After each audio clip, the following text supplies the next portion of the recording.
Thanksgiving dinner doesn't need to be stressful this year. Here's how to make a cozy Thanksgiving dinner for two, complete with roasted chicken, classic bread stuffing, and roasted Brussels sprouts. Start with one whole chicken. Pat it dry and spatchcock it by removing the backbone with a pair of kitchen shears. Turn the chicken over with the breast side facing up and press down on the breast until you hear a crack. Cover generously with kosher salt and let it rest uncovered in the fridge overnight.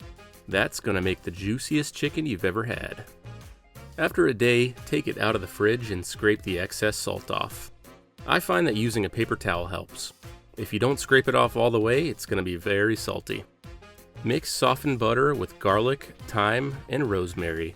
Spread it all over, even under the skin. Place on a roasting tray and roast at 425 degrees until golden and the internal temperature hits 165. For extra crispy skin, broil it for a minute or two. For the stuffing, you'll be using day-old bread cut into 1-inch squares. Sauté your onion, celery, and garlic in butter, then season with thyme, oregano, sage, salt, and pepper. Combine with your bread cubes. Then pour in the broth until moist. You may not need all of your chicken broth. Fold in eggs and parsley. Bake covered, then uncover for the last 15 minutes to get that golden crispy top. For the side, toss halved Brussels sprouts in olive oil. Roast at 425 degrees until golden and crisp, about 25 minutes. Add your salt after they roast to keep them nice and crispy.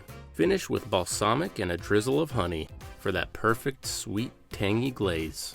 A little Thanksgiving magic, perfectly portioned for two. Crispy skinned chicken, buttery stuffing, and caramelized Brussels. Simple, warm, and made from the heart.